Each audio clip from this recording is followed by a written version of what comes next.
Hey guys, this is अर्पित और आप सभी का स्वागत है बैंकिंग यात्रा पे।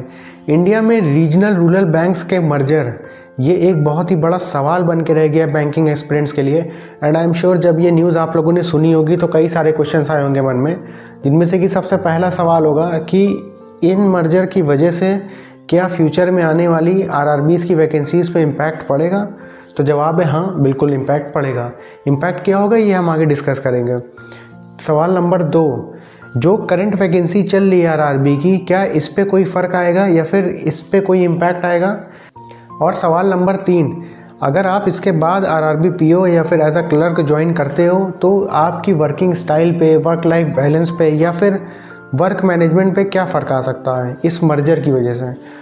और सवाल चौथा, जो कि मुझे लगता है सबसे बड़ा सवाल है कि ये मर्जर हमारे यानी कि बैंकिंग एक्सपीरियंस के लिए एक अच्छी चीज़ है या बुरी चीज़ है, या फिर इससे बहुत ज़्यादा फ़र्क पड़ेगा ही नहीं। तो चलिए वीडियो को स्टार्ट करते हैं। अगर ये वीडियो आपको यूज़फुल लगे, इससे कुछ अच्छी इन्फॉर्मेशन मिलती है तो प्लीज़ इस वीडियो को लाइक करिएगा और हमारे चैनल को सब्सक्राइब करिएगा, ताकि ऐसी ही यूज़फुल इन्फॉर्मेशन और ऐसे ही यूज़फुल वीडियोज़ आपको मिलते रहें। क्वेश्चंस की बात करने से पहले हम थोड़ा सा बैकग्राउंड समझ लेते हैं। जैसे न्यूज़ आप सबने सुनी ली होगी, मैं शॉर्ट में बता देता हूँ कि अभी कुछ समय पहले एक नोटिफिकेशन सर्कुलेट हुआ था जिसमें बताया गया कि 43 आरआरबी से अब 28 आरआरबीज़ कर दिए जाएंगे। यानी कि गवर्नमेंट ऑफ इंडिया का जो विजन है 1 स्टेट 1 आरआरबी का, वो इम्प्लीमेंट होने जा रहा है। और इसके तहत अब ये होगा कि हर स्टेट में यानी कि हर राज्य में एक आरआरबी काम करेगा, बाकी जितने आरआरबीज़ काम कर रहे थे उनको आपस में मर्ज कर दिया जाएगा। वो डिज़ोल्व या फिर ऐसी कोई भी चीज़ें नहीं होगी, वो आपस में मर्ज हो जाएंगे। सारे एम्प्लॉयज़ वही रहेंगे, बस मैनेजमेंट चेंज होगा। उनका एक स्पॉन्सर बैंक बनेगा जो कि government of India, RBI, DFS and NABARD ये आपस में मिल करके डिसाइड करेंगे। हाँ, इसमें नेशनलाइज बैंक की भी रोल होंगे।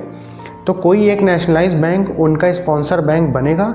और देखिए, स्पॉन्सर बैंक का रोल आरआरबीज़ में ये होता है कि वो उनके मैनेजमेंट देखते हैं। ओवरऑल आरआरबीज़ का मैनेजमेंट, उनका कैसा इम्प्लीमेंटेशन होगा, कैसी पॉलिसीज़ होंगी, ये उनके नेशनलाइज बैंक से डिसाइड होता है।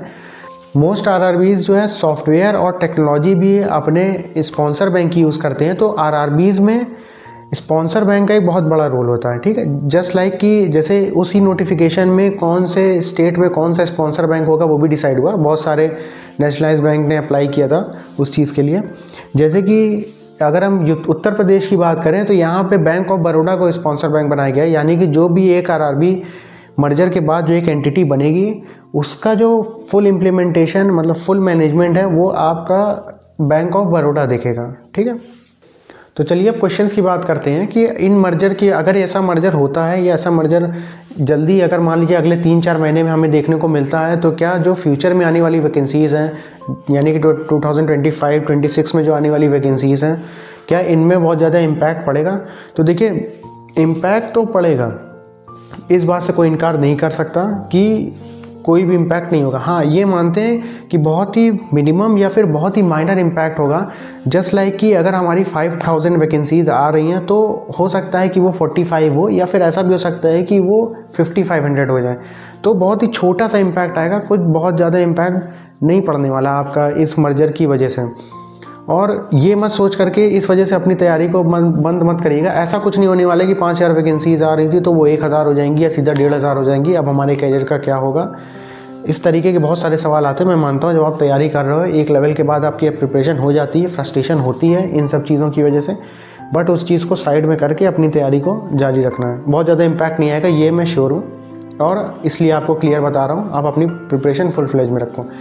क्वेश्चन नंबर 2, जो अभी करंट वैकेंसी चल रही हैं आरआरबी पीओ के, जैसे कि अभी इनके रिजल्ट भी आने वाले, मोस्ट प्रोबेबली हो सकता है कि 1 जनवरी को आईबीपीएस रिलीज़ करे अपने पुराने ट्रेंड के हिसाब से, तो उनमें कोई इम्पैक्ट आएगा।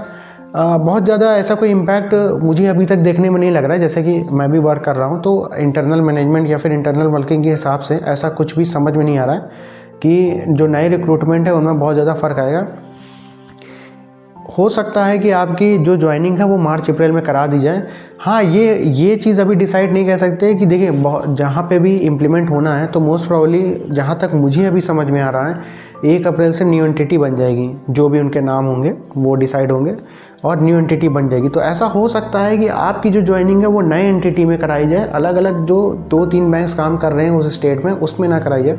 ऐसा हो सकता है, लेकिन उससे आपको कोई बहुत ज़्यादा फ़र्क पड़ना नहीं है, क्योंकि एक स्टेट में एक RRBs हो जाएगा तो नाम तो घूम फिर के वही चलना है। और अगर आप पुराने किसी में भी मान लो किसी स्टेट में 3 RRBs काम कर रहे हैं, तो उसमें से किसी एक में आपने ज्वाइन किया फेब में या फिर मार्च के स्टार्टिंग में, तो वो अप्रैल में या 2-4 महीने बाद जा करके उसी में मिलना है। तो आप नए बैंक के जो भी नाम होगा उसी के अंडर में काम करोगे, तो उससे आपको कोई बहुत ज़्यादा फ़र्क नहीं पड़ना चाहिए। मोस्ट प्रॉब्ली ये है कि जो नई एंटिटी बनेगी आप उसके अंदर ज्वाइन करोगे, ऐसा मुझे लगता है।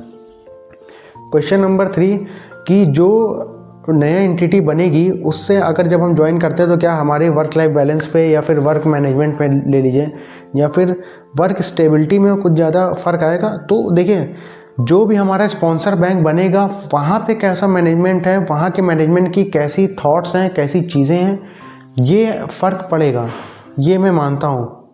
थोड़ा बहुत कम ज़्यादा होगा। देखिए, कोई भी बैंक हो वो अपने एम्प्लॉयज़ को मानता है, ये चीज़ क्लियर है। हाँ, ये ऐसा देखिए सिंपल सी बात है, अगर आपको कोई भी सैलरी दे रहा है तो आपसे वो चाहेगा कि आप काम करो उसके लिए, और इतना काम करो कि जितनी आपको सैलरी दे रहा है आप उसको जस्टिफाई कर सको, या फिर वो बैंक जस्टिफाई कर सके कि इस बंदे को मैंने इतनी सैलरी दे रहा हूँ तो मैं इससे इतना काम ले रहा हूँ। तो काम तो आपको करना पड़ेगा, वर्किंग आपकी काम वाली तो रहेगी। ठीक है, आप भले ही किसी भी बैंक में रहो, किसी भी फाइनेंशियल इंस्टीट्यूशन में रहो, या फिर मुझे लगता है किसी भी ऑर्गेनाइजेशन में रहो, आप सैलरी को जस्टिफाई करने के लिए आपका काम उस तरीके से बनाया जाता है, तो काम तो आपका रहेगा ही।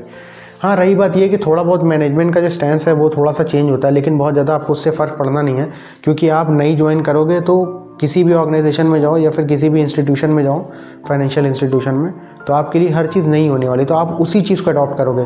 प्रॉब्लम होगी जो पहले से लोग काम कर रहे हैं वो अगर किसी और स्पॉन्सर बैंक या फिर किसी और के मैनेजमेंट के अंडर में आते हैं तो कुछ दिनों के लिए थोड़ा सा तालमेल, थोड़ी सी चीज़ें गड़बड़ाती हैं, बट वो टेम्परेरी होती हैं, बहुत शॉर्ट में होती है। वो धीरे धीरे आपस में मैनेजमेंट भी और एम्प्लॉयज़ भी आपस में चीज़ें समझ करके सॉर्ट आउट हो जाती है, और फिर बैंक फिर उसी फ्लो में चलने लगता है। ये बहुत ही शॉर्ट होता है और ये बहुत कम चांसेस होते हैं कि इस तरीके से चीज़ें फ्लक्चुएशन हो, और ज़्यादातर चांसेस ऐसे होते हैं कि बैंक अपनी पॉलिसी ऐसे बनाता है और एम्प्लॉयज़ भी इस चीज़ को लेकर के चलते हैं कि हमारे बैंक की चीज़ें ख़राब ना हो, अच्छी चले, क्योंकि हम उसी से हैं। ओवरऑल हमें सैलरी देना या फिर हमें हमारा वजूद अगर वर्क में अगर हमारा वजूद देखें तो हमारा उसी से होता है। तो बहुत ज़्यादा फ़र्क नहीं आने वाला है इस चीज़ को लेकर के, आप इससे निश्चिंत रहो, और आपको कोई बहुत ज़्यादा फ़र्क नहीं पड़ेगा। थोड़ा सा पुराने एम्प्लॉयज़ को हो सकता है, आपको कोई बहुत ज़्यादा फ़र्क नहीं पड़ने वाला इससे। चौथा सबसे बड़ा सवाल ये है कि जो ये मर्जर हो रहा है, यानी कि रीजनल रूरल बैंक्स का जो कि मर्जर अभी सामने आ रहा है, ऐसा हो सकता है नियर फ्यूचर में, तो ये बैंकिंग एस्पिरेंट्स के लिए फ्रूटफुल है या फिर मतलब कह सकते हैं कि गुड है या बैड है या फिर न्यूट्रल है, इससे कोई बहुत ज़्यादा फ़र्क नहीं पड़ने वाला। देखिए, जो गवर्नमेंट का विज़न है या फिर जो रेगुलेटरी बॉडीज़ का विज़न है वो ये है कि हम अलग अलग एंटिटीज़ को आपस में मर्ज करके एक स्टेट में एक एंटिटी रखेंगे, जिसकी वजह से उनका मैनेजमेंट ईजी हो जाएगा, उनका रेगुलेशन ईजी हो जाएगा और बेटर कस्टमर सर्विस होगी। ये गवर्नमेंट का विज़न है, ठीक है, और हो सकता है एम्प्लॉयज़ मैनेजमेंट भी ईजी रहे। लेकिन फ्यूचर में क्या होगा, कैसी चीज़ें होंगी, ये कोई प्रिडिक्ट नहीं कर सकता। मैं आपको भले ही आपसे कह दूं कि हाँ बहुत अच्छा हो जाएगा, बैंकिंग एक्सपीरियंस के लिए अच्छा होगा, या फिर बुरा होगा, या फिर निगेटिव चीज़ें ही बोल दूं, तो ऐसा कुछ नहीं है। ठीक, चीज़ें जहाँ तक मुझे ऐसा लगता है चीज़ें बेटर वे में जाएंगी और ये अच्छा होगा। वैकेंसीज़ पे बहुत ज़्यादा आपको इम्पैक्ट नहीं आने वाला इन चीज़ों को, मैं पहले भी बता रहा था, अभी बता रहा हूँ। आप फुल फ्लेज में अपनी तैयारी करो, और बातें हो रही है, ठीक है, मानता हूँ मैं कि ये हो जाएगा वो हो जाएगा, इन सब चीज़ों को भाई अपने दिमाग से निकालो। आप तैयारी करो, इंटरव्यू दो, सिलेक्शन लो, उसके बाद सोचना क्या होना है क्या नहीं होना, उसके पहले ही यूँ सोच कर रहे हो इतनी चीज़ें। आप सिलेक्शन लो, और कुछ भी ऐसा अनइवन अनफॉर्चुनेट नहीं होगा, क्योंकि जो भी हमारी हायर अथॉरिटीज़ है या हायर मैनेजमेंट है उनको भी पता है कि अगर कोई भी चीज़ हम निगेटिव, देखिए बैंक एक ऐसी चीज़ होती है जो कि इकॉनमी की रीढ़ की हड्डी होती है, बैकबोन होती है। अगर कोई भी फाइनेंशियल इंस्टीट्यूशन टूटता है तो इकनॉमी डगमगाती है। तो इतना तो भरोसा रखो भाई कि हमारी जो गवर्नमेंट है या फिर जो रेगुलेटरी बॉडीज़ हैं वो कोई भी ऐसा डिसीजन नहीं लेंगी जिसकी वजह से पूरी इकनॉमी बैठने पे आ जाए।